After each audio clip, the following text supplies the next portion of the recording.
Bondoso Deus e bendito Pai, nós te bendizemos, Senhor, por mais um dia que tu permites que vivêssemos e no final deste dia termos o privilégio de nos reunirmos entre irmãos, eleitos, remidos, lavados pelo sangue de Jesus, para estudarmos a tua palavra. É realmente um privilégio. Muitos de nossos irmãos de outras nações dariam qualquer coisa para estar no nosso lugar, para que com liberdade pudéssemos estudar a palavra de Deus, e é um prazer mesmo rever os irmãos, estar junto com os irmãos, compartilhar a palavra de Deus com os irmãos, e nós entendemos que isso também é dádiva do Senhor para conosco. Nós te pedimos agora, em nome de Jesus, o teu auxílio, a tua intervenção, através do Espírito Santo, esteja agindo na vida do professor Will, como sempre tiveste agindo nos corações e mentes de todos que vão acessar essa aula, para que todos sejamos impactados e edificados por tudo que vamos aprender e ouvir aqui. Nós te agradecemos também pela vida de cada irmão, cada irmã que conecta conosco aqui, através do Zoom, através do YouTube também, que a bênção do Senhor esteja alcançando cada um e seus familiares também. E assim nós prossigamos vivendo a vida que o Senhor nos concedeu viver. Pedimos nesse momento uma bênção especial ao pequenino Nino, filho do herança bendita do Senhor, para o casal Thaís e Will, que está acometido de uma estomatite. O Senhor sabe todas as coisas, o Senhor é o médico dos médicos, e nós confiamos e entregamos essa vida nas tuas mãos, sabendo que o Senhor tem o melhor para cada um de nós, principalmente para ele nesse momento. Tranquiliza o coração dos pais, tranquiliza o nosso coração em relação à saúde dele. Usa, Senhor, os meios ordinários e extraordinários, conforme a tua boa e soberana vontade, para que ele fique curado. E isso alegre o nosso coração e glorifique o teu nome, se assim for da tua vontade. Nós confiamos no Senhor, que o Senhor tem o melhor para cada um de nós, a tua vontade é boa, agradável e perfeita. Nós sempre dependamos do Senhor e precisamos do Senhor o tempo todo para isso. Nós pedimos nesse dia também especial pelo nosso país que teve hoje a diplomação do presidente eleito, Luiz Inácio Lula da Silva, que as bênçãos do Senhor estejam sobre ele, sobre a família dele, sobre o governo dele, sobre nossa nação. E que haja paz em nosso meio, e que os presidentes e os governantes que não foram eleitos, que estão saindo também sejam alcançados por essa bênção, e seja a bênção do Senhor extensiva a seus familiares, porque no final das contas, Senhor, o que importa é que os corações deles sejam convertidos ao Senhor. E convertidos ao Senhor, eles vão gerar paz, vão gerar tranquilidade, vão gerar bonança para as pessoas. Só desse jeito. Não há outra maneira da pessoa cumprir o seu papel aqui, se não for através da bondade e da misericórdia do Senhor. E nós te pedimos por nossa nação, pedimos por nossos governantes, pedimos por todos que habitam nesse lugar. Nós te pedimos também por nosso pastor, o reverendo Renato Porpino, que foi assaltado ontem. Nós te agradecemos pelo livramento do Senhor, não só a ele, a família dele toda. As perdas foram só materiais, graças ao Senhor. Nós te pedimos, Senhor, que tu estejas cobrindo o teu servo, curando o teu servo psicologicamente também, é um grande impacto para a família neste momento. E te pedimos as tuas bênçãos sobre ele, não só sobre ele, sobre todos os pastores da nossa igreja, sobre toda a liderança da nossa igreja. Que o Senhor venha abençoar e liderar eles conforme a tua vontade. Te pedimos que seja assim nesta aula, abençoa-nos.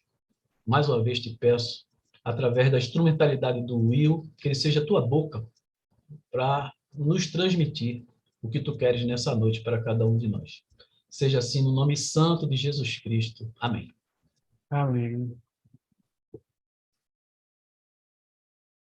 Então, antes eu queria só esclarecer que nós estamos aqui com duas crianças, então se tiver algum barulhinho aí os irmãos nos perdoem, porque a gente tem que trazer os filhos à casa do Senhor e na hora que a gente vem tem que vir junto. Então, eles acabam estando aqui conosco e às vezes vem, rabisco o quadro e tal, então fiquem tranquilos, tá bom?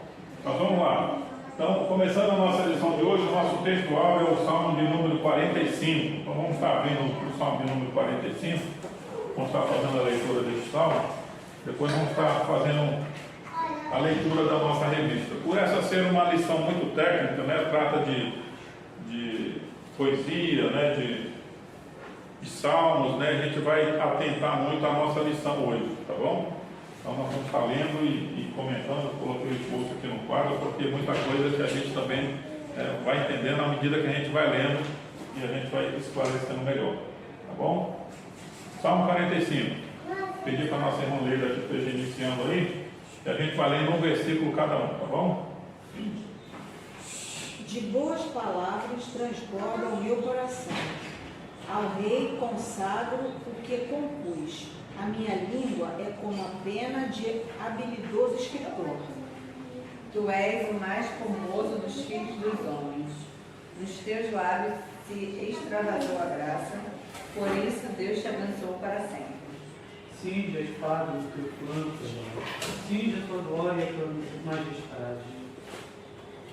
E nessa majestade cavalga prosperamente, pela causa da verdade e da justiça, e a tua destra te ensinará proezas.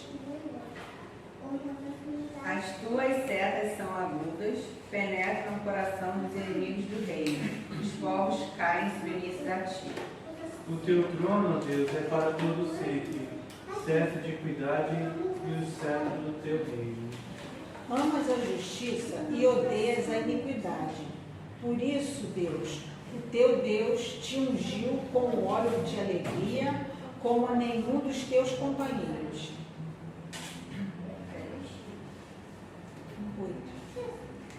Todas as suas vestes recendem a mirra, aloés e cássia. De palácios de marfim ressoam instrumentos de cordas que te alegram.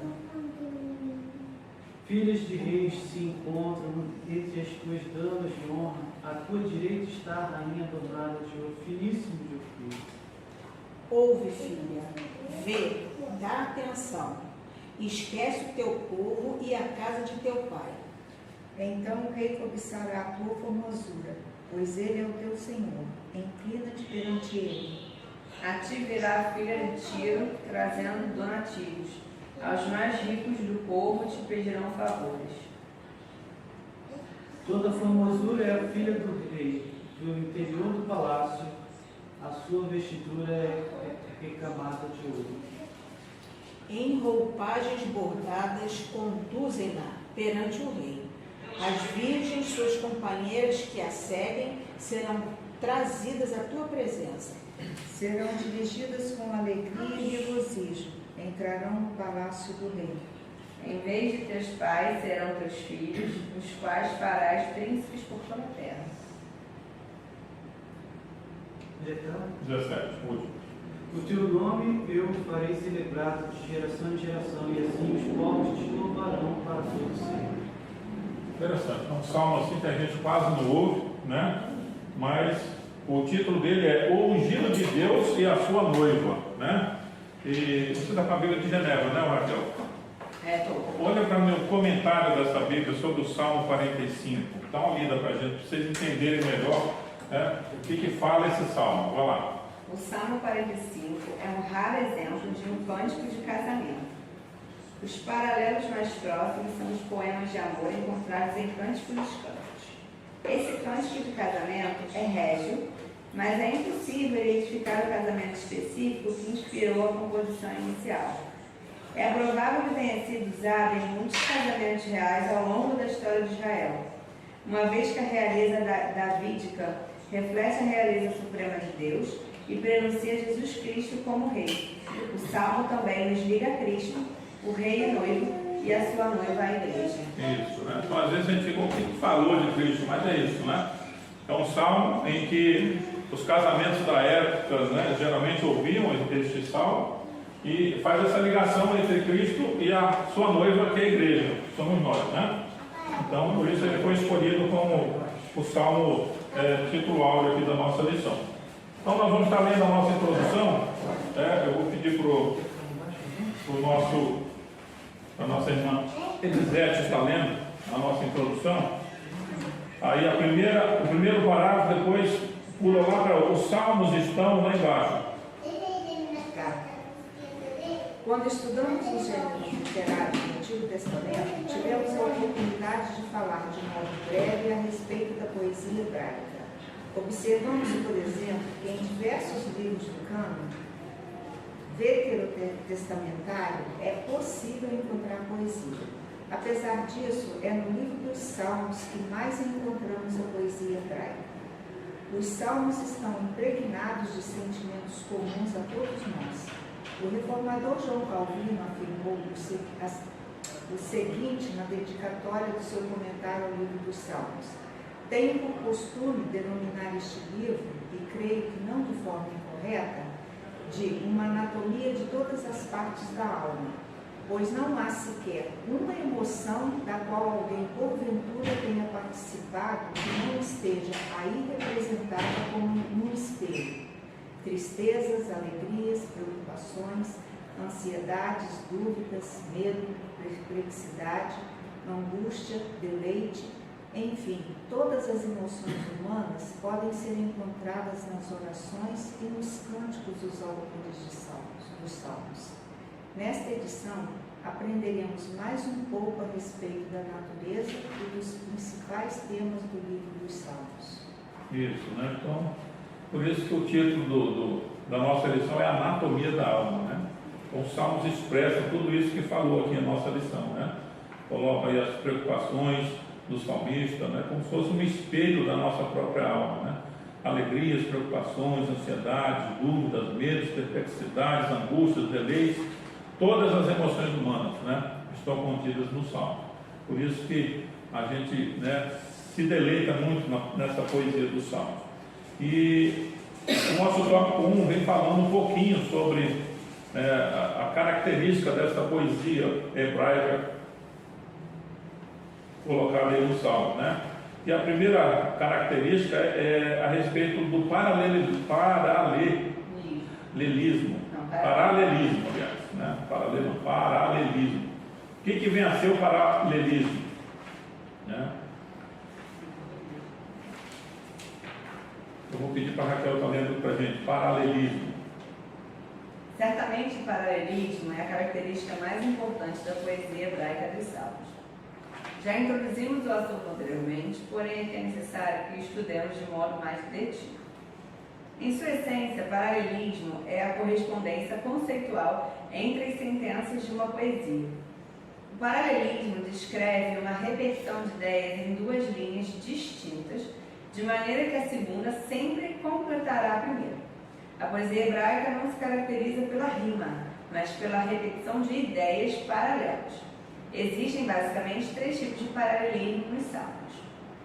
Isso, então a nossa poesia brasileira, né, ela vai muito pela rima, né, como a gente acostuma ver. Nem todos, né, mas na sua grande maioria sempre rima o finalzinho, né? Na poesia hebraica é um pouco diferente, né? Existe essa figura do paralelismo, né, em que a primeira frase complementa a segunda, né? E vários tipos de paralelismo, como nós vamos ver agora. São 3 tipos, né? Coloquei aqui no quadro. Nós vamos ver o primeiro tipo, que é o sinonímico. O que seria o paralelismo sinonímico, né? Então nós vamos estar lendo agora para aprendermos um pouquinho sobre a poesia hebraica. Vou pedir então para a Elisete estar lendo para a gente.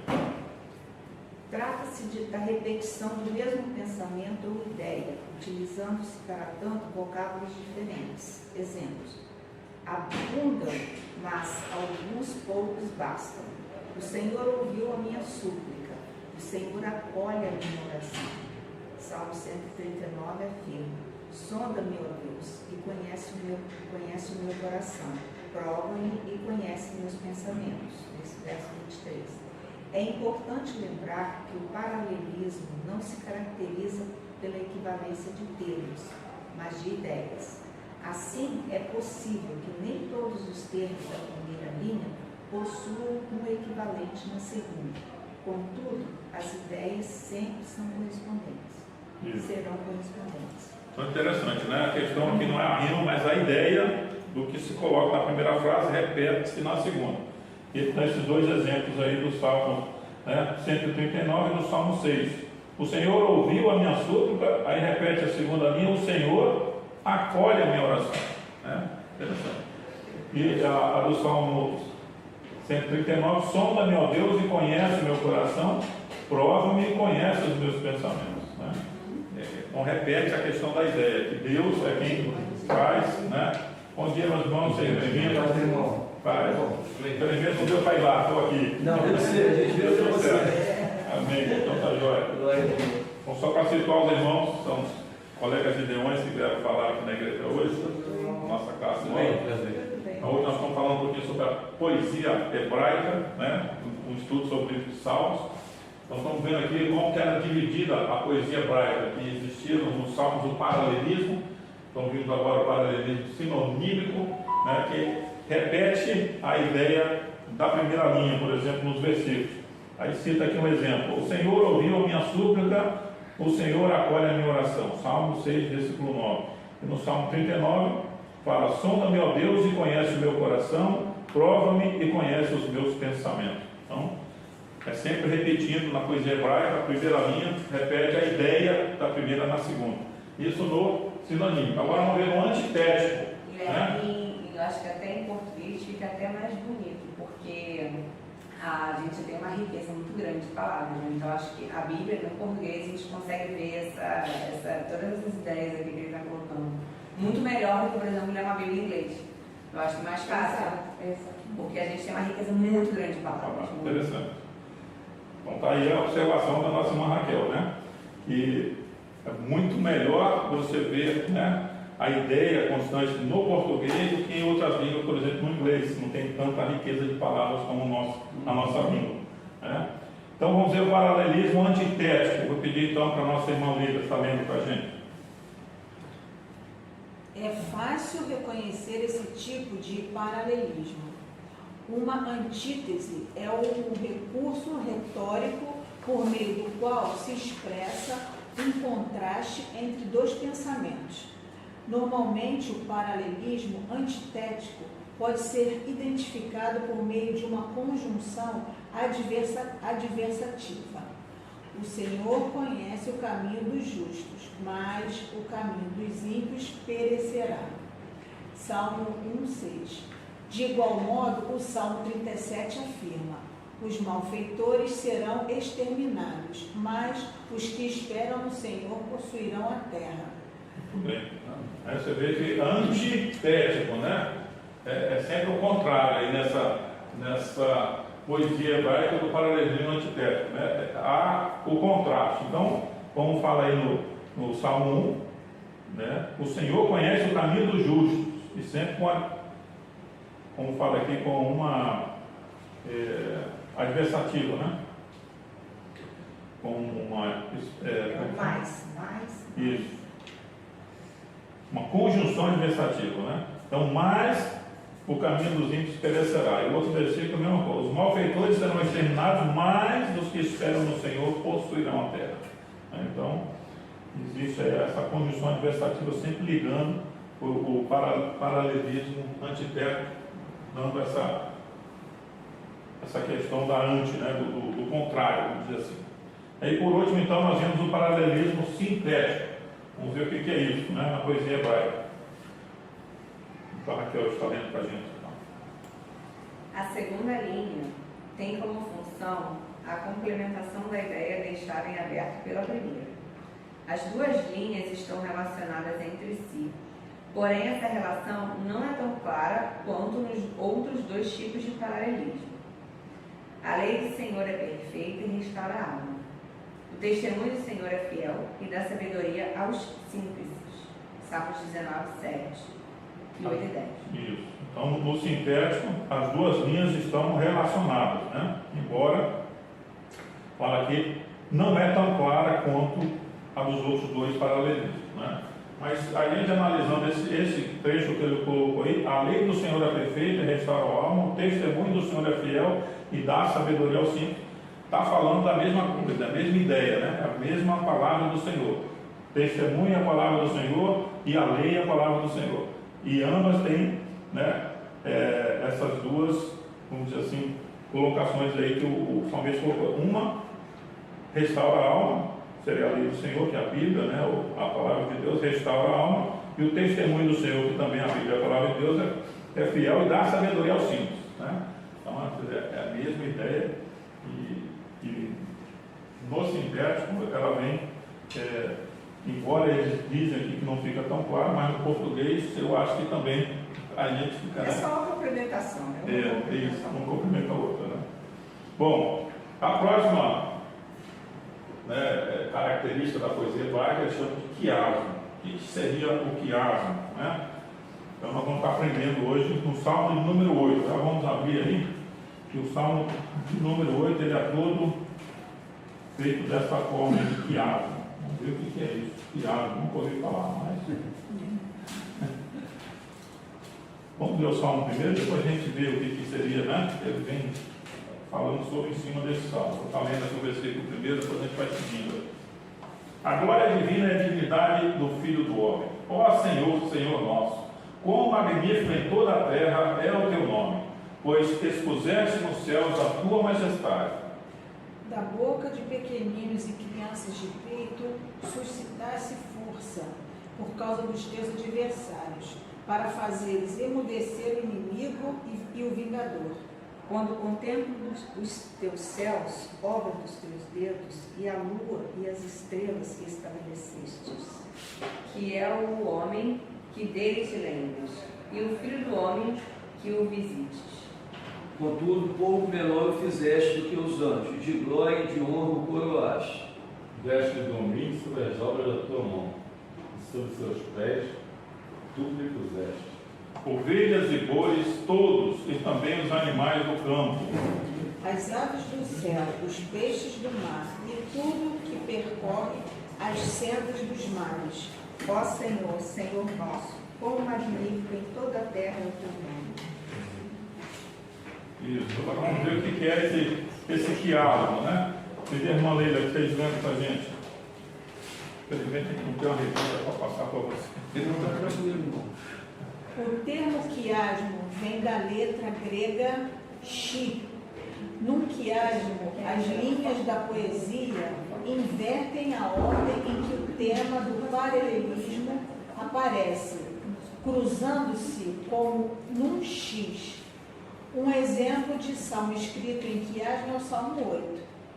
A excelência do nome de Deus, o domínio de Deus, a pequenez da humanidade, a grandeza da humanidade, o domínio da humanidade e a excelência do nome de Deus. É isso, né? Invertem a ordem em que o tema do paralelismo aparece, cruzando-se como um X. Então ele fala do domínio de Deus, depois ele fala da pequenez do homem, depois ele fala da grandeza da humanidade, domínio da humanidade e fala da excelência do nome de Deus, né? Então faz o quiasmo seria isso, né? Então, e por último, então, nas poesias dos Salmos temos os arranjos acrósticos, né? Coloquei aqui na letra C. O que seriam os arranjos acrósticos? Parece a coisa de música, né? Arranjo. Então, os grandes músicos fazem os arranjos nas grandes letras e tal, né? Aqui no Salmo fazem também arranjo acróstico nas poesias hebraicas. Vamos saber agora o que fala essa lei. O que seriam esses arranjos acrósticos? Pedi para a nossa irmã Lisete estar lendo para a gente. Num acróstico, cada linha inicia com uma letra do alfabeto, sendo que a primeira linha corresponde à primeira letra e assim por diante. Trata-se de um recurso poético que auxilia na memorização e no ensino. Ao todo, 9 salmos são escritos em forma de acróstico. 9, 10, 25, 34, 17, 111, 112, 119, 145. O mais conhecido dos salmos acrósticos é o 119, que é dividido em 22 estrofes, e em cada estrofe, cada linha começa com a letra correspondente à ordem alfabética hebraica. Os 8 primeiros versículos, por exemplo, começam com Aleph, enquanto os 8 versos seguintes começam com Bet. e assim sucessivamente. Precisaria saber hebraico aqui, né? Pega a tua Bíblia aí, Genev, abre o Salmo 119 para a gente. Lá a gente vai entender, porque quando essa minha Bíblia que eu tenho aqui, por exemplo, ela vem direto do Salmo 19. Mas quando a gente pega uma Bíblia mais de estudo, ela vem falando dessas letras. Aleph, Raf, então são divididos em acrósticos, né? Por isso que é chamado de arranjo acróstico. Aleph, Bet. Isso, a sua também tem, né? Então, é isso que fala o que seriam os acrósticos, os arranjos acrósticos. E todas elas, isso, são letras do alfabeto, são 22 letras do alfabeto hebraico. Então, o salmo todo, o salmo todo vem dividido nas letras e começa como no se hebraico. o português começasse com A, B, C, D. Aí os versículos vêm correspondendo às letras no hebraico, né? Interessante. Então, fechando aqui um pouquinho sobre a anatomia da alma, né? Sobre o estudo do livro de Salmos, então, arranjo acróstico, né? Seriam nesses salmos apenas aí que cita a nossa lição. 9, 10, 25 são dessa forma. Quando a gente pega assim, uma Bíblia de estudo, a gente começa a entender. Mas trazendo para o nosso português seria isso, né? Começando a letra do alfabeto no salmo. Ele vem ali fazendo então os seus arranjos acrósticos. Bom, agora nós vamos ver aqui o propósito do salmo, né? Era 16. É de 8 É interessante, né? Quando as pessoas entendem o hebraico, e a pessoa que entende o hebraico, quando pega ele no hebraico, diz uma coisa maravilhosa. Deve ser. Né? Rima e as palavras também, né? São trazidas de forma ali a compor a ideia, não só a ideia, mas também a palavra em si, né? Cada letra do alfabeto quer dizer uma coisa. É interessante a literatura hebraica. Bom, propósito dos salmos, né? Então, nós vemos aqui dois propósitos na letra A e na letra B, que é um, alcançar a felicidade, e o segundo, cultivar a santidade. São os dois grandes propósitos que fazem o livro de Salmos. Eu vou pedir para a nossa irmã Leila estar lendo aí, para a gente estar acompanhando, já porque muita gente não tem registro aqui. Os salmos foram escritos como orações e cânticos, palavras humanas dirigidas a Deus. Não obstante, são palavras inspiradas pelo Espírito de Deus, incluídas no cânon do Antigo Testamento e, portanto, são palavras de Deus para a sua igreja que nos ensinam a orar e a louvar. A poesia dos salmos também é considerada como parte da tradição sapiensal hebraica. Isso quer dizer que o seu propósito é a instrução na sabedoria, no viver agradável a Deus. O Salmo 1, por exemplo, funciona como uma espécie de introito, uma porta de entrada para toda a riqueza de assuntos abordados no livro. Como uma introdução aos Salmos, eles nos mostram aquilo que é agradável a Deus e aquilo que evoca a sua ira, o destino dos justos e dos injustos. Isso. Então, traz aqui o Salmo primeiro como introito, né?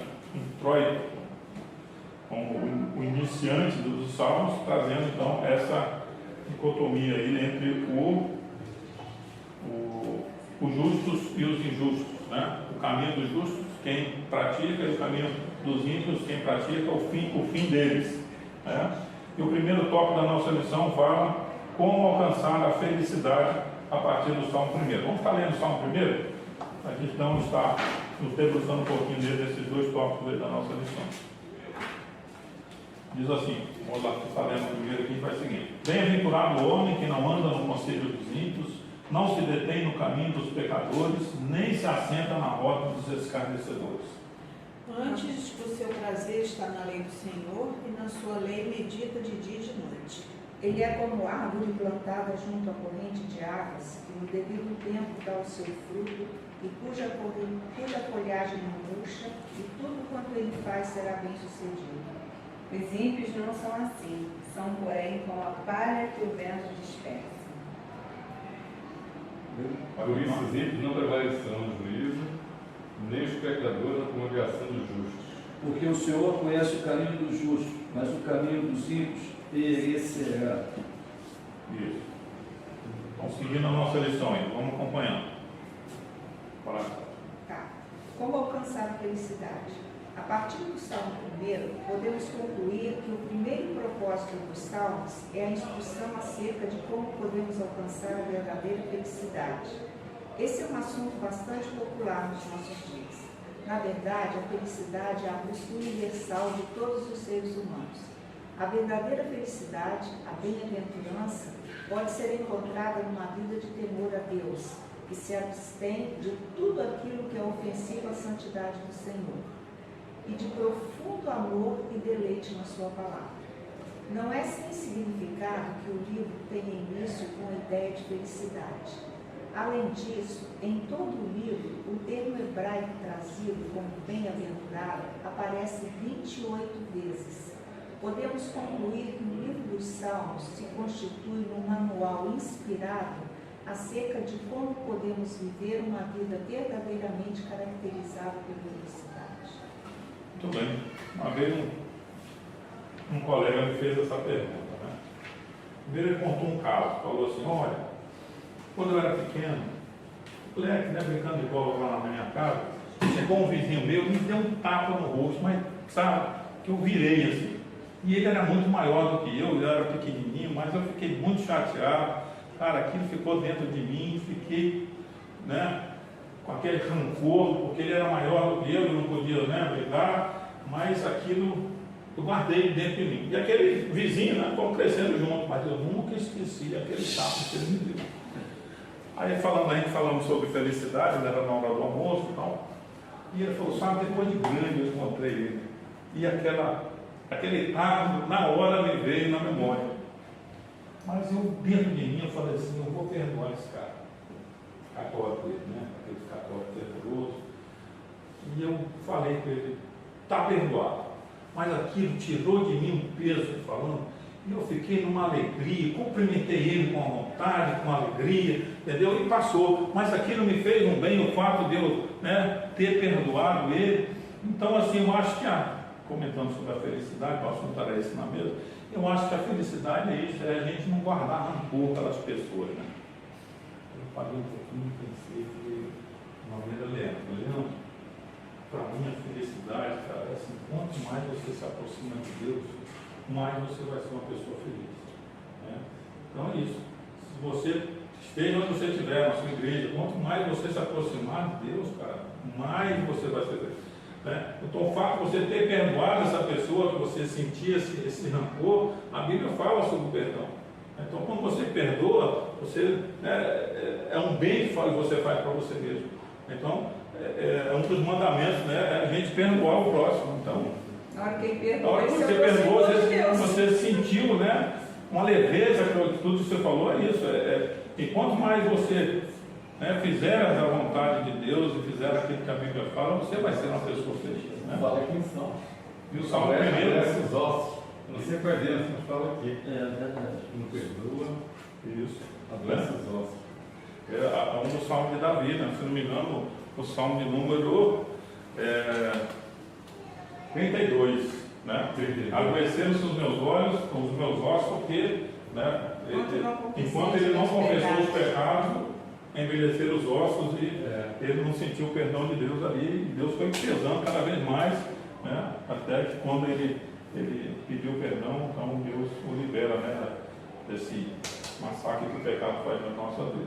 Mas no Salmo 1, como diz aqui, né, fala sobre a bem-aventurança. Bem-aventurado, ou seja, feliz, muito feliz é o quê? É o homem que não anda no conselho dos ímpios, não se assenta na roda dos escarnecedores e nem se detém nem se assenta na roda dos escarnecedores. Eu vi uma vez um pastor falando isso, né? Olha a sequência da colocação. O que fala primeiro? Bem-aventurado. Que não anda no e não anda, né? Você está andando, não anda. E não, o que mais? O segundo? Não se detém. Não se detém. Você não parou ali nas rodas dos escarnecedores e não se assentou. Então, você está andando, está na rodinha de amigos, né? E você para, você se detém, pronto. Você já perde ali a sua felicidade, né? A sua bem-aventurança. Então, bem-aventurado é aquele que está vendo ali a rodinha de amigos num barzinho, e você passa e segue em frente, né? E ele fala no versículo 2, antes, o que acontece? O seu prazer está onde? lei do Senhor. E medita nela Dia de dia e de noite. Né? Então aí é o segredo da felicidade. E ele começa falando sobre o justo, né? Que ele é igual ao que é uma palmeira. Né? Eu lembro quando fala em palmeira, eu morei no Tocantins, e a gente sempre ia tomar banho no riacho lá. E realmente tinha uma palmeira na beira do riacho, que ela era de uma beleza estrondosa, de uma cor, né, verde, que chamava a atenção. Na época da poeira estava aquela poeirada, aquela folhagem verdinha. Né? Então é isso. E o Salmo 1 fala isso, né? E dá esse contraste entre a busca da felicidade, né? Muito feliz, felicíssimo será, bem-aventurado aquele que não anda antes do seu prazer está na lei do Senhor, na sua lei medita de dia e de noite. E o versículo 3 fala um pouquinho sobre os ímpios. Os ímpios são quem? O que fala aí, versículo? Os ímpios não são assim, são... Porém, são como palha que o vento dispersa. Isso, como a palha que o vento dispersa, Por isso os perversos não progressam. pensando no juízo, nem os pecadores na congregação dos justos. Porque o Senhor conhece o caminho dos justos, mas o caminho dos ímpios perecerá. Então, a bem-aventurança, a felicidade, né? Os salmos nos incitam a andar nela, a alcançar a felicidade, né? E a outra coisa que fala, o tópico B da nossa lição, é que nos salmos eles nos auxiliam a cultivar a santidade de Deus, né? Vamos lá. Sequência aí, quem for? Raquel? Letra B. Como cultivar a santidade? O segundo propósito dos Salmos é instruir o povo de Deus acerca de como cultivar a santidade. E há aqui uma relação interessante entre os propósitos do livro. Desejamos ser felizes, e os Salmos nos mostram que o desejo de Deus também é esse. Os Salmos também nos mostram como essa verdadeira felicidade pode ser alcançada, por meio de uma vida santa. Toda a ênfase dos Salmos na palavra de Deus como meio da graça que converte a alma, que dá sabedoria, que protege da queda, tem em vista a vida piedosa e santa.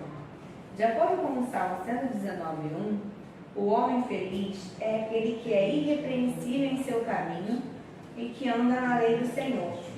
O verso 165 resume bem a mensagem do livro. Grande paz tem os que amam a tua lei, para eles não há tropeço. Você deseja ser verdadeiramente feliz? Ame a lei do Senhor e viva de forma santa. Amém. Salmo 119, 1. Vamos ver assim.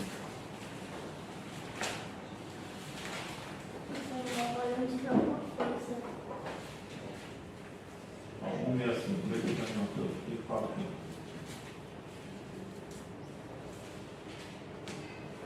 Legal. Grande paz tem que amam a tua lei. Para eles não há tropeço. Isso aí, grande paz tem os que amam a tua lei, para eles não há tropeço. E o Salmo 119:1. Bem-aventurados e irrepreensíveis no seu caminho, que Amam amam a a lei lei do do Senhor. Senhor. Né? Então, cultivar a santidade de Deus, tá? Fala a nossa lição. Né? E um dos propósitos do Salmo é instruir o povo de Deus acerca de como cultivar a santidade. Né? Então, santidade tem tudo a ver com fugir do pecado. Né? Então, para a gente se tornar santos e irrepreensíveis, como diz a palavra de Deus, nós temos que estar fugindo do pecado. Né? Porque o nosso Deus é um Deus tremendamente santo que não se dá com o pecado. Né? Então, uma das nossas características como crentes é não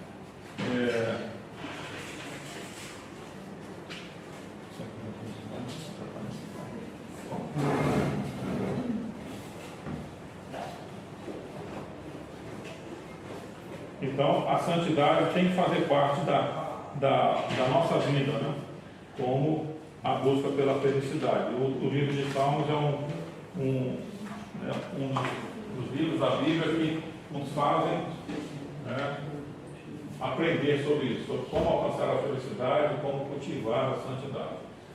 E agora nós vamos ver sobre o tópico 3 da nossa lição, sobre o que os salmos têm a ver com Cristo, né?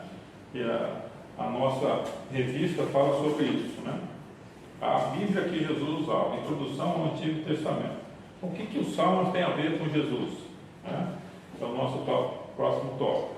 Vou pedir então para a irmã Leila estar lendo para a gente está tirando as lições então desse tópico sobre os salmos de Cristo. Quando Paulo ordena que deixemos a palavra de Cristo habitar em nós, ele inclui os salmos nessa palavra. Essa ordem de Paulo indica que devemos amar os salmos, pois eles tanto nos falam a respeito de Jesus, como também nos apresentam Jesus como aquele que fala. Isso fica claro quando consideramos os subgêneros dos salmos. Citemos apenas alguns. Alguns salmos são hinos e expressam o nosso louvor a Deus. No Salmo 104, 24, Deus é louvado como o nosso Criador, enquanto no Salmo 107, 1 e 2, o louvor tem como motivo a nossa redenção. Vamos estar lendo esses textos, por favor, que a gente vai lendo e já vai entendendo. Quem achar aí para a gente, Salmo 104, versículo 24, outro Salmo 107, 1 e 2.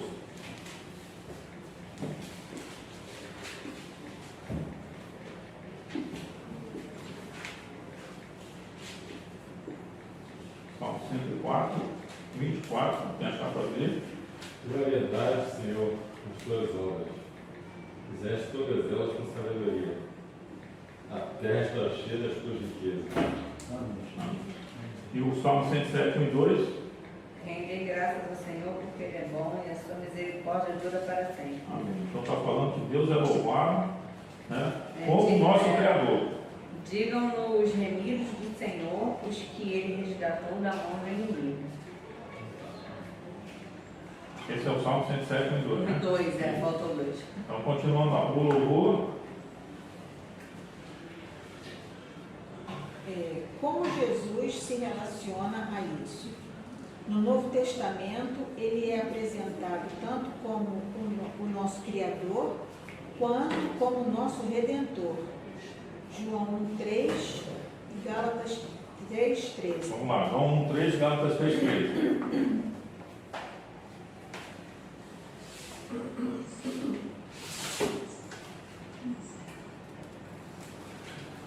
João 1,3. Evangelho de João. João 1,3. Todas as coisas foram feitas por intermédio dele, e sem ele nada do que foi feito se fez. Isso, apresentando Jesus como nosso Criador, né? Assim como os salmos falam de Deus como Criador. Então, a lição está trazendo para nós aqui que Jesus e Deus são a mesma pessoa.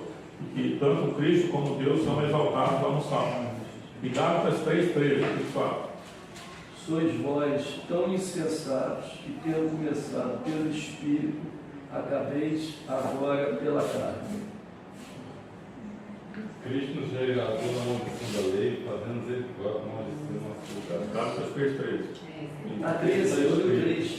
Maldito todo aquele que for pendurado em madeira.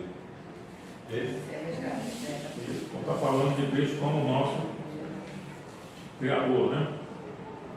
Continuando. Quando cantamos e lemos os hinos de louvor do Antigo Testamento, estamos lendo e cantando a respeito de Jesus.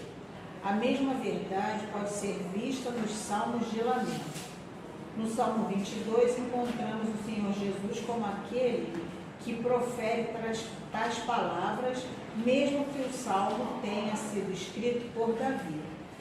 Deus meu, por que me desamparaste? Salmo 22, 1 fala, inicia o salmo assim: Deus meu, por que me desamparaste? Por que se acham longe da minha salvação as palavras do meu bramido? Jesus usa aqui a palavra de Davi nesse salmo lá na cruz do Calvário. Deus meu, por que me desamparaste? Então, está mostrando aqui que esse salmo é o salmo de sofrimento e vitória do Messias, né? Então, o salmo tem tudo a ver com Cristo. Continuando aí. Além disso, de acordo com o escritor de Hebreus, o Salmo 22 nos apresenta Jesus como mediador da nova aliança. unido ao seu povo no momento do culto solene, cantando louvores ao Pai, dizendo: a meus irmãos declararei o teu nome, cantar-te-ei louvores no meio da congregação. Hebreus 2:12, Salmos 22:22. Salmo 22:22 fala o seguinte. Alguém abre Hebreus 2:12. Salmo 22:22. A meus irmãos declararei o teu nome, cantar-te-ei louvores no meio da congregação. A mesma coisa que Mesma coisa, né? Então, 2:12. mostrando que esse salmo é chamado salmo também messiânico, né? Que fala sobre o sofrimento e a vitória do Messias, que é o Salmo 22, é repetido também lá em Hebreus. Em 2:22 é o mesmo versículo, né? Também Jesus, lá na cruz, declara o Salmo 22, no primeiro versículo: Deus meu, por que me desamparaste? Então, concluindo, né, sobre os Salmos de Cristo, fala o que? Os Salmos. Nos salmos cantamos para Jesus, sobre Jesus, mas também com Jesus. Os salmos reais não serviam apenas aos momentos nos quais os reis humanos de Israel eram entronizados. Eles são expressões proféticas da vida do verdadeiro rei de Israel, o Senhor Jesus Cristo. Por exemplo, Salmo 2, 18, 20. São salmos ditos messiânicos, né? E falam sobre Cristo e sua obra, né? São vários aí, escritos lá 400 anos antes de Jesus vir, né? Os salmos já falavam sobre ele. Então, finalizando, ele fala: devemos ler os salmos acima de tudo com a palavra do nosso Cristo, do nosso glorioso Rei e Redentor. Né? Então, eu nunca li salmos, né? Com essa visão de Jesus, né? A gente geralmente lê salmos com a visão de Deus, né? Mas a lição traz essa visão para a gente. Nós não nos esquecemos que Cristo e Deus são a mesma pessoa, né? Então, aquilo que a gente lança para Deus como Pai, também é lançado para Jesus como Filho. Então, concluindo a nossa lição, em cima da bucha, vou pedir então para a nossa irmã, quem quer a sequência? Quem quiser, dê a conclusão para a gente então. Em suas confissões, Agostinho afirmou a respeito dos salmos: não há nada do coração que lhes fique oculto. De fato, que riqueza pode ser encontrada nos livros dos salmos? Seremos muito abençoados se nos aprofundarmos em nosso entendimento a respeito desse precioso livro que desnuda cada emoção existente no nosso coração. Por meio dos salmos, podemos nos conectar aos autores, seres humanos como nós, homens que travaram as mesmas batalhas e tiveram os mesmos sentimentos que temos. Por meio dos salmos, somos instruídos quanto ao modo de apresentarmos ao Senhor as nossas súplicas e as nossas canções. Mais importante que tudo, por meio dos salmos, somos alimentados com a palavra de Cristo. Nele temos o Senhor nos liderando em louvor ao Pai. Bonito isso, né, gente? Tem mais um, por meio do salmo, conclusão. Já tem mais um por meio do salmo lá embaixo, vai lá. Como você poderá crescer em interesse e em amor pela poesia hebraica dos salmos? Sejam as suas canções e as suas orações estruturadas e modeladas pelos salmos. Aproxime-se mais de Jesus em devoção. Isso. Então, o mais importante, aliás, por meio dos salmos, podemos nos conectar aos autores, seres humanos como nós, homens que travaram as mesmas batalhas que nós travamos, né? Os mesmos sentimentos que nós temos. Segundo, por meio dos salmos, somos instruídos quanto ao modo de apresentarmos ao Senhor as nossas súplicas e as nossas canções. Mais importante de tudo, por meio dos salmos, somos alimentados com a palavra de Cristo. Neles temos o Senhor nos liderando em louvor ao Pai. Então, é importante a gente entender a questão dos salmos por isso, né? Eles expressam, como diz a nossa lição, a anatomia da alma, né? Tudo aquilo que o salmista sente, que são os mesmos sentimentos que nós temos, são colocados ali no livro dos Salmos, né? Trazem essas lições preciosas para as nossas vidas. Primeiro, todo o livro do Salmo nos ensina como alcançar a felicidade, como cultivar a santidade. Então, A gente tendo essa visão, a gente só começa a ler o livro de Salmo e analisar de uma outra maneira, né? Então, que Deus abençoe a visão. Voltando para a nossa classe, estamos aqui de novo. Essa foi a aula do nosso professor, né, Guilherme Saião. E aí eu abro a participação para quem desejar falar, né? Alguém que queira fazer alguma contribuição. Fiquem à vontade. Eu não sabia, Will, que eu pensei que você que ia ministrar, mas ficou assim, em relação ao pelo Zoom, não sei, a Margarete comentou que no YouTube não estava muito bom. Eu estava em outra máquina aqui, assim, não variou para mim, no YouTube estava igual o Zoom, assim. Algumas coisas a gente perde por conta da utilização do quadro, né? Assim, a gente não conseguiu visualizar alguma coisa. Mas como a gente está com a lição, aí isso fica tranquilo. E eu queria só comentar em relação a acróstico, acho interessante comentar, até a título de percepção mesmo, das pessoas gravarem. O Salmo 37, ele falou do Salmo 119, e a gente tem um exemplo de acróstico que a gente não pode esquecer, está linkado à participação da nossa seleção nas últimas Copas do Mundo. Se vocês observarem, nas últimas 3 Copas do Mundo, contando essa nossa, nós perdemos para a Alemanha, para a Bélgica e para a Croácia. Então, assim, na próxima Copa, se aparecer um time com a letra D de dado, estamos fora. De novo, Dinamarca. Eu estou falando isso aí, é engraçado, mas é uma coisa para que a gente visualize o que efetivamente é o acróstico, né? Que é a utilização das letras do hebraico, mas a gente pode usar para a gente também. É isso aí. Margarete está morrendo de rir. Não sei se é do Brasil ou se é do acróstico. Está rindo ali. Vocês notaram que a lição, né, ela se concentrou no livro de Salmos, né? Os livros poéticos são Jó, Salmos, Provérbios, Eclesiastes e Cantares, mas a lição ela se concentrou no livro de Salmos, né? Eu acho que porque realmente a relevância é muito grande, né? Acho que a gente poderia até fiquem bem à vontade se vocês quiserem falar, inclusive, da experiência que vocês têm com o livro de Salmos, porque a gente estava falando sobre o formato, né? Sobre a estrutura de construção desse tipo de poesia, e quando, na verdade, a beleza do texto desse tipo de poesia ela está na questão de serem encontradas verdades teológicas naquelas palavras, né?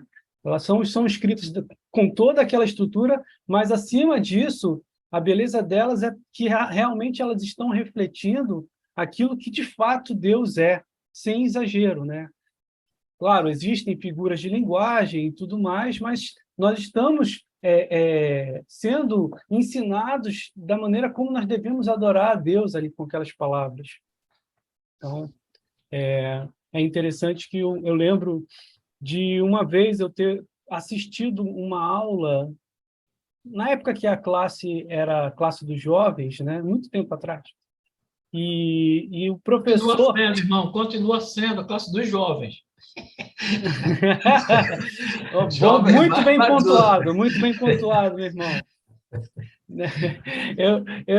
Eu já estava fora da faixa de idade quando eu estava assistindo essa aula. Não se considere fora, você continua dentro dos jovens. Mas eu lembro que foi o Paulo Raposo que deu a aula, e aí ele falou que ele tinha um programa de leitura bíblica, né? Ele fez questão de entregar para cada um, né, um programa de leitura bíblica, a Bíblia toda em 2 anos, né?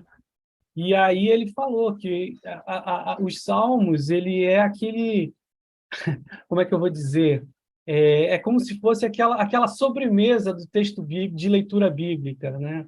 Você está lendo, você lê a narrativa de um livro histórico, e aí depois você logo em seguida você vai ler um livro de Salmos e aí você se delicia com aquelas palavras, né?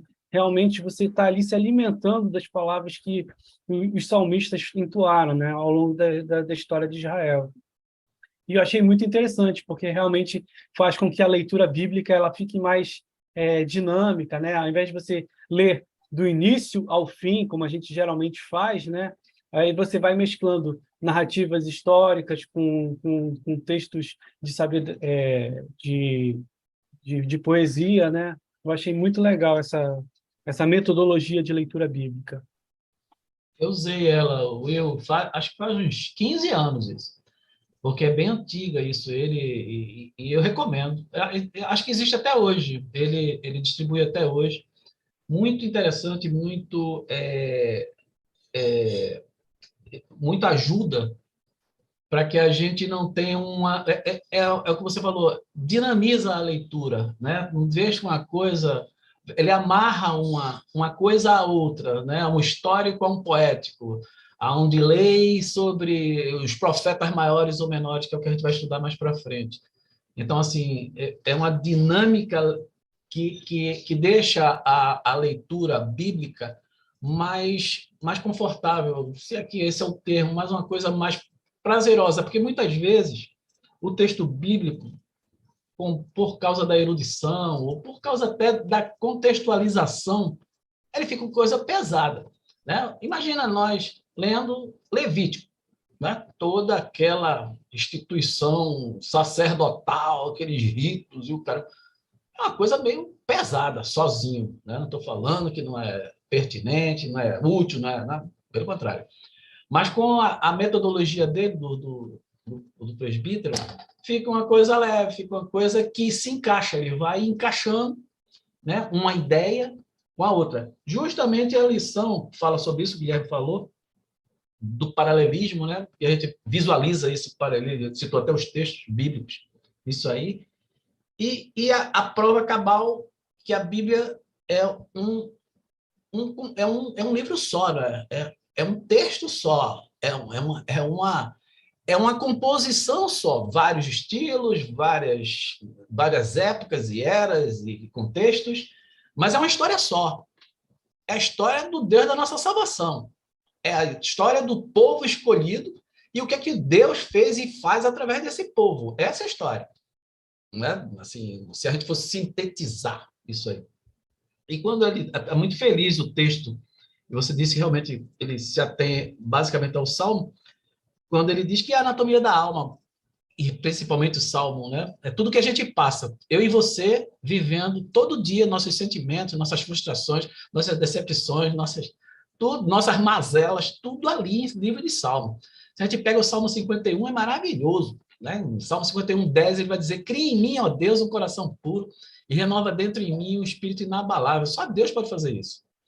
Pegar o nosso coração de pedra, né? E é uma coisa muito íntima, muito profunda, não é uma coisa de retórica. A gente vai ler aqui, não um mantra, a gente vai ler aqui um negócio aqui para fazer bem, tá, gente? Vai ficar lendo aqui para ver, não é isso, não. Fala do fundo da alma da gente, fala do que a gente passa no dia a dia.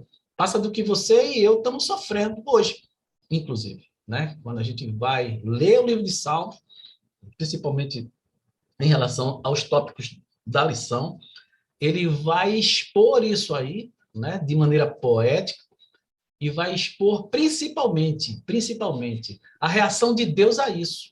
É isso que me comove. Né? É a reação de Deus a isso. O que é que Deus fez com isso? Davi estava lá chorando no Salmo 51, depois de ter feito um monte de lambança. Mas o que é que Deus? Como é que ele se postou ou se portou em relação a Deus? E o que é que Deus fez em relação a isso? Que é isso que importa para a gente. Não o pecado de Davi, que é o nosso, né? Está dentro de nós. A gente pode até não ter ido na mesma proporção, mas está dentro do nosso coração, é o que habita em nosso coração. Mas como é que Deus tratou Davi? Como é que Deus agiu em relação a Davi? Porque Deus não muda. Davi muda, eu mudo, Margarete muda, Francis muda, Fátima muda, mas Deus não muda. Deus não muda. O Deus que agiu com misericórdia e graça em Davi lá atrás, e é por isso que no Salmo 23 ele vai dizer: bondade e misericórdia certamente me seguirão todos os dias da minha vida e habitaria na casa do Senhor por longos dias ou para sempre. Então, assim, é isso que nos importa. né? Davi tem essa certeza, embora ele tenha pecado, tenha sofrido, ele tenha caído, ele tem a certeza que Deus vai derramar sobre ele bondade e misericórdia. Esse é o Deus de Davi, que é o nosso Deus hoje também. E é muito importante que a gente visualize isso. Mas não vou falar mais não, porque senão ninguém me fala. E as pessoas vão ficar caladas aí, minha cota já esgotou. Valeu, Vanilton. Quem mais quer falar? Fiquem à vontade. Margarete levantou a mão. Eu, assim, não vou acrescentar muito mais nada, não. Né? O Ranilton fala muito bem. Então, eu não preciso acrescentar nada, porque ele fala muito bem. E ensina a gente. Isso é um prazer, é prazeroso, é privilégio. Mas eu quero mostrar uma coisa para vocês, porque eu sou, assim, uma pessoa... Eu gosto muito do Antigo Testamento. E eu gosto de pesquisar, né? Eu não fico só com aquilo, eu gosto de ir além. Então, eu tenho um livro aqui, não sei se vocês conseguem ver, é um livro de Salmos, né? Esse livro foi produzido, foi editado por uma editora judaica, né? É a editora Sefer, e ele vem aqui, eu vou mandar para vocês, porque como ele falou que abria primeiro no Salmo 119 com as letras, né, do alfabeto hebraico, gente, é verdade. Deixa eu abrir aqui para vocês. Eu vou bater foto e vou mandar, porque isso é muito interessante. Cadê? Ó, no início do 119, já está aqui, ó, a Aleph, né? Já está aqui. Aí depois nós temos aqui a Bet, né? A Bet aqui. E ele vai assim, e quando você vai olhando, né, no grupo de 8, ele vai... É assim mesmo que ele se organiza. Então eu falei, gente, eu só ouvi falar isso, mas eu, assim, prestar atenção, eu não tinha parado para prestar atenção, né? E com a aula de hoje, eu fui lá e falei, peraí, isso aí tem que estar em algum lugar. Se não está na Bíblia, que explica de modo assim, que prendeu, que possa prender a minha atenção, a de outro leitor, eu sei onde vai estar, né? Então eu peguei, gente, depois eu vou fotografar para vocês, é muito interessante. Interessante também é a linguagem, né, que ela adota aqui, que muitas das vezes é diferente das traduções que a gente tem, né, das traduções que a gente tem. Então, é bastante interessante. Depois eu fotografo e mando para vocês essa curiosidade. Eu só queria mesmo trazer essa curiosidade para vocês. Obrigado, Margarete. Nada. Alguém mais quer falar alguma coisa? Eu fiquei com vontade de falar um pouco sobre o quiasmo, né? Eu acho que a gente passou rapidamente um pouquinho a respeito disso, o professor falou um pouco, né? Ele se ateve àquilo que estava na lição, mas eu acho que vale a pena a gente dar uma pesquisada aqui, né? Eu já estudei um pouco a respeito desse assunto. Eu acho que é uma estrutura muito interessante, que está não somente no Antigo Testamento, mas no Novo Testamento também, né? Mas eu falo depois. Se alguém quiser falar alguma coisa, fique à vontade. É a hora de vocês agora.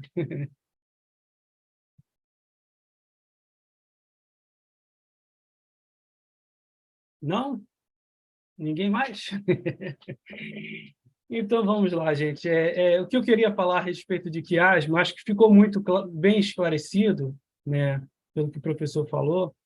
Essa estrutura, se vocês estiverem me vendo, né, do texto, o extrato do texto sagrado subdividido em várias linhas de ideias, né? Então, o que acontece no quiasmo? A primeira linha ela está relacionada com a última. Depois, a segunda linha está relacionada à penúltima. E assim sucessivamente, né? Até encontrar a parte do núcleo do texto, onde geralmente está a mensagem central que o texto quer transmitir. Isso é uma estrutura que o povo hebreu usou com uma maestria muito grande. E se você for investigar todo o texto sagrado, você vai encontrar alguns exemplos muito claros, né? o professor ele mencionou o Salmo 8, mas existiram outros, né? Só por curiosidade, por exemplo, o relato do dilúvio, né, é um quiasmo, é um imenso quiasmo, né? Que é uma narrativa muito longa, mas ele é um quiasmo. Então, se depois você quiser fazer um estudo sobre ele, você vai encontrar essa estrutura lá. Outro exemplo, Torre de Babel. Torre de Babel também é um quiasmo, e você consegue ver nitidamente essa estrutura ali presente. E tem uma específica que eu achei muito interessante quando eu tive a aula dessa, né? Porque eu encontrei no Novo Testamento, e depois, né, quem quiser ler, está no livro de Marcos, capítulo 2, versículos de 1 a 12. Né?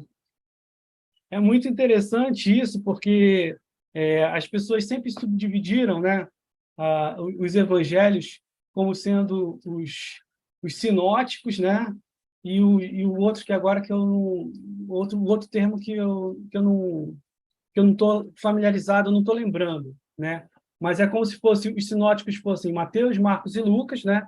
Porque eles estão falando aquilo que Jesus fez, e o João, que no termo técnico que eu não estou lembrando, ele está falando aquilo que Jesus é, né? Essa é uma das grandes distinções que os teólogos fazem a respeito dos evangelhos, dos 4 evangelhos que nós temos nas Escrituras.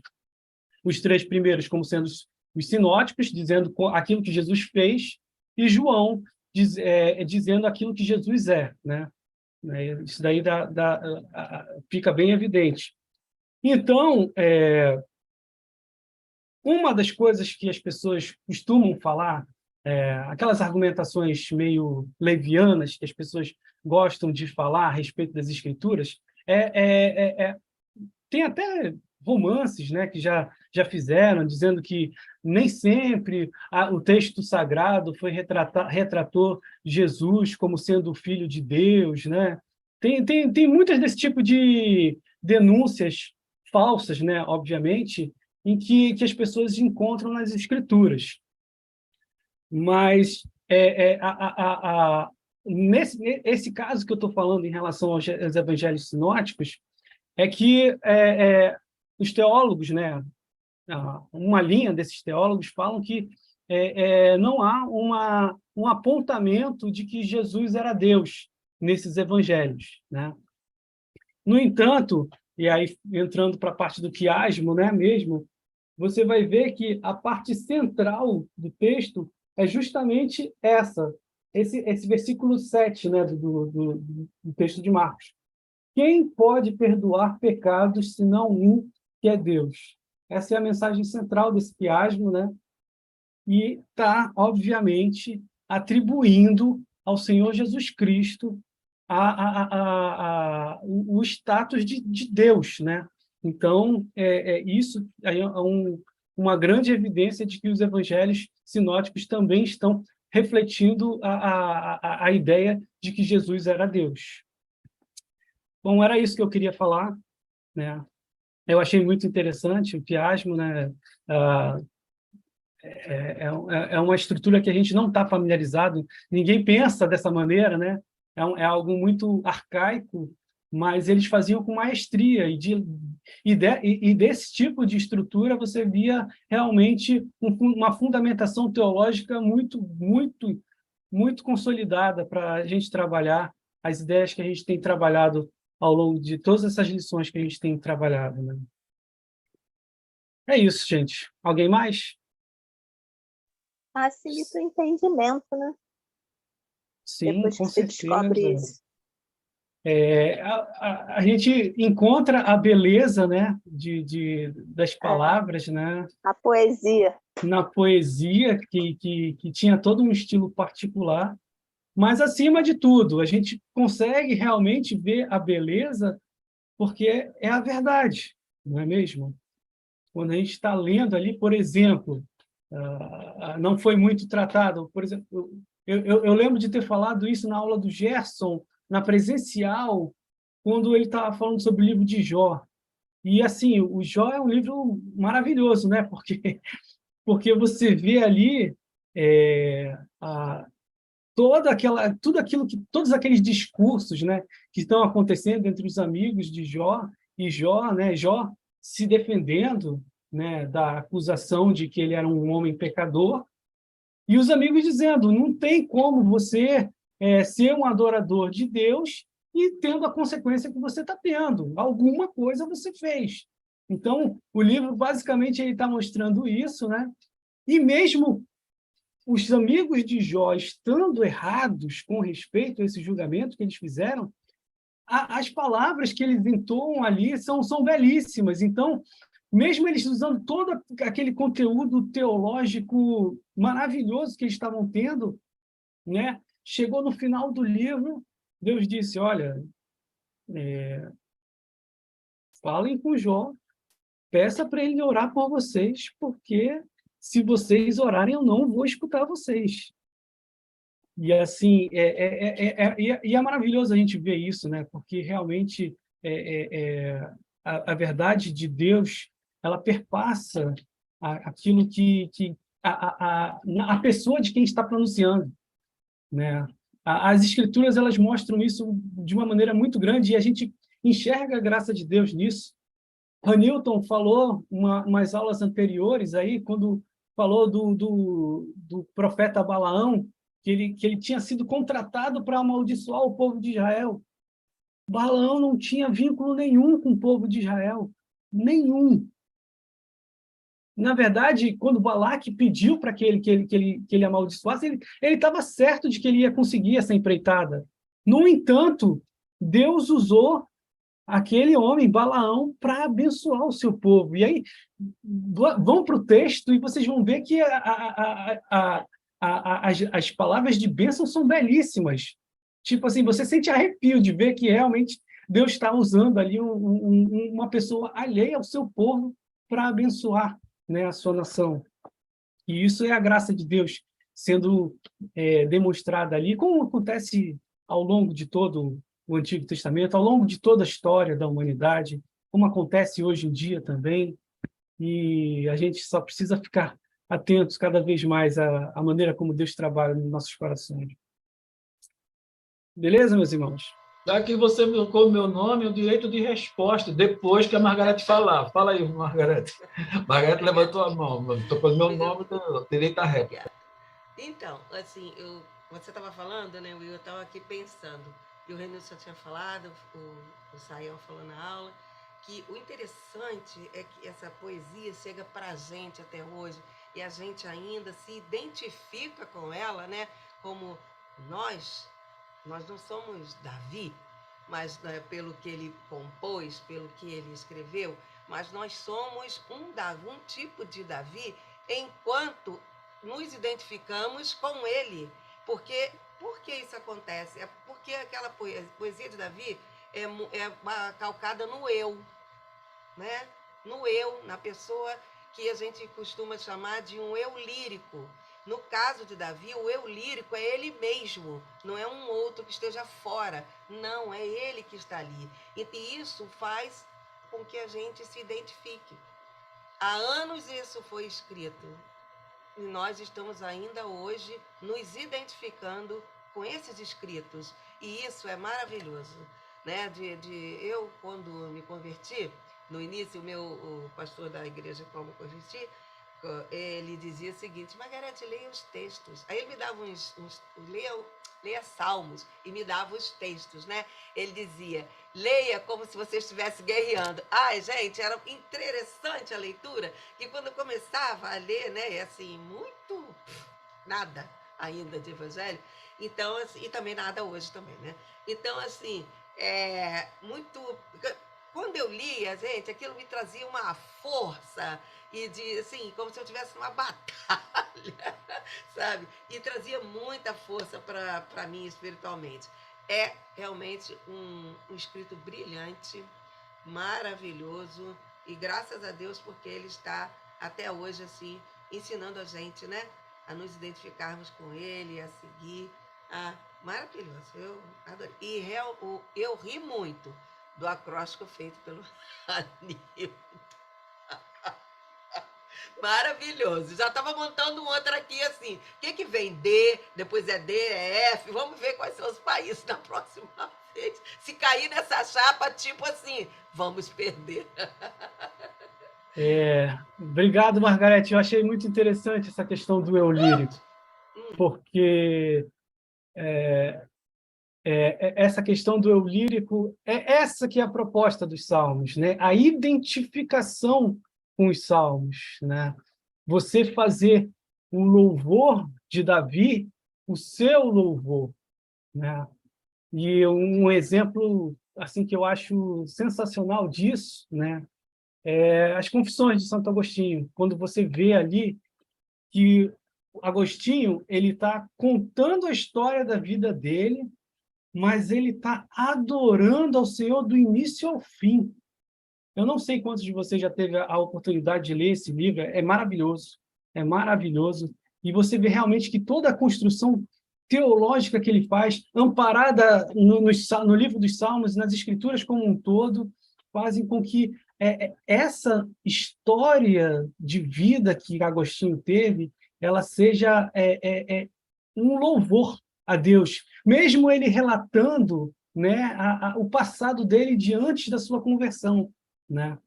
Que ele mesmo ele narrando esses episódios, ele está enaltecendo ao Senhor. Muito interessante a leitura.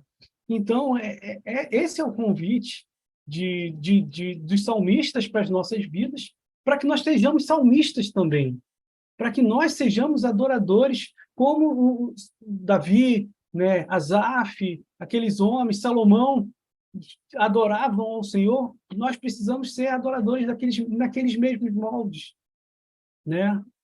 E as Escrituras, elas nos dão essa base para que a gente consiga essa proeza de realmente adorar ao Senhor, entrar nesse espírito de adoração, que é genuíno, né? É algo que você não tem como dizer isso é teológico, isso não é teológico. Não, é Deus falando ali com o seu... É o homem buscando a Deus e sendo revelado ao mesmo tempo. E Deus sendo revelado ao mesmo tempo. Então, é riquíssimo a poesia nas Escrituras por esse aspecto, né? É isso, gente. Will, você falou do termo proeza. Eu vou até aproveitar antes de falar sobre o que você falou em relação a Balaão e Balaque. O Salmo 108:13 vai dizer que em Deus faremos proezas, né? Em Deus faremos proezas. Porque, em última análise, irmãos e irmãs, se a gente observar pela nossa própria vida, nada de bom ou nada de pertinente ou nada de convincente ou nada de ideal para esse mundo a gente tem a oferecer. Né? Nada que venha de nós. Eu estou falando isso para que seja evidenciado, né, que tudo que há de bom em nós, né, e a Bíblia ressalta isso, toda boa dádiva, todo dom perfeito vem do alto, dos pais das luzes. Tudo que há, qualquer virtude em nós, né, de sermos salmistas, de sermos Asaf, filhos de Coré, filho de Davi, vem de Deus. Até porque se a gente for analisar humanamente, a gente é tão ruim quanto, né, cada um deles. E se a gente for listar os pecados, piorou bastante. Né? Então, assim, essa humanidade, ela está sempre se contrapondo à santidade de Deus, e que é o que a gente busca. A gente busca porque o próprio Deus está dentro de nós, empurrando a gente para isso, porque de nós mesmos, nada disso.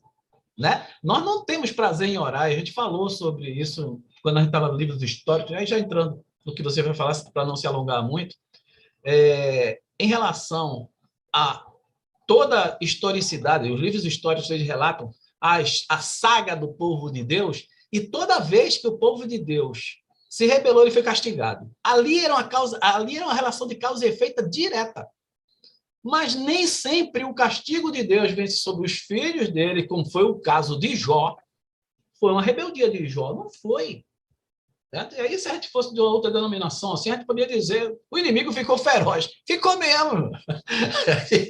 Ficou feroz legal. Né? Ali se aplica, ali, o inimigo ficou feroz, porque ficou. Né? E cutucado pelo próprio Deus. Vai entender o trem desse. Vai entender. Tudo foi assim, irmão? Não.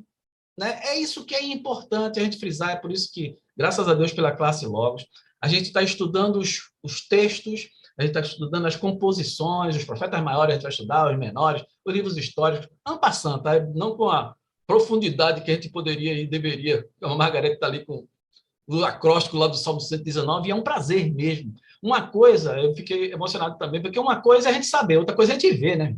O que os olhos não vê, o coração não sente. A gente vê diferente. Eu não sei se os irmãos e as irmãs têm... eu tenho um link daquela passagem, acho que é A Terra Prometida, não, o Rick Lázaro, foi uma novela dessa da Record, em que ele passa a fornalha. É um vídeo de 14 minutos. Eu choro toda vez. Quando eu quiser chorar, eu boto os caras da fornalha. A gente já sabe da história, mas uma coisa é você saber, outra coisa é você ver. Né? Você vê ali a fornalha. Você vê Elias também tem um link da passagem de Elias com os profetas de Baal em contenda. Uma coisa é você saber, a gente já sabe essa história, pega o fogo do céu. Outra coisa é você ler, ver. Por isso que é emocionante também, vale a pena também a gente pegar, como a Margarete está falando, pegar o livro e ver o acróstico de verdade ali, acontecendo ali na nossa cara, lá em hebraico, a gente nem sabe hebraico, mas pelo Espírito Santo a gente vai entender aquilo ali e vai se emocionar, porque aquilo é Deus falando através da gente. Através da gente, como você falou, Will, nós somos os salmistas hoje. Nós somos a Bíblia que o mundo vai ler. Nós somos a pregação que o mundo vai ouvir. Então, vê lá o que a gente vai falar. Vê lá o que você vai mostrar para as pessoas. Porque, em última análise, o que a gente tem que mostrar é Jesus para as pessoas. Eu não posso mostrar Ranilton para as pessoas. As pessoas vão se decepcionar. Tem que mostrar Jesus para as pessoas. Jesus é perfeito. Ranilton não. Tá? E quando você falou de Balaque pedindo a bênção, né, a maldição, pelo contrário, ao povo de Israel, ali é um ato soberano de Deus em usar quem ele quer para abençoar. Quem somos nós, irmãos, para dizer que fulano é ladrão, cicrano é genocida, cicrano é isso e aquilo? Não posso, em nome de Deus, eu não posso fazer isso. O cara pode até ser, mas eu não posso dizer. Sabe por quê? E porque Jesus nunca fez isso. Porque o papel do acusador não é de Jesus, e menos ainda dos seus discípulos. Né? Então, assim, a gente tem que ter muito cuidado, porque, de novo, vou usar o termo que o Will usou, nós somos os salmos de hoje. Nós estamos refletir aquela poesia de Deus para as pessoas. Eles vão olhar para a gente e vão ver aquilo. Tomara que eles não vejam o pecado de Davi ali. Eles vejam o arrependimento de Davi, a confissão, a contrição, né, o pedido arrependido e a graça de Deus e a bondade de Deus se derramando sobre ele. Deus queira que Deus nos ajude a sermos assim. Era isso. Amém, meu irmão. Show de bola.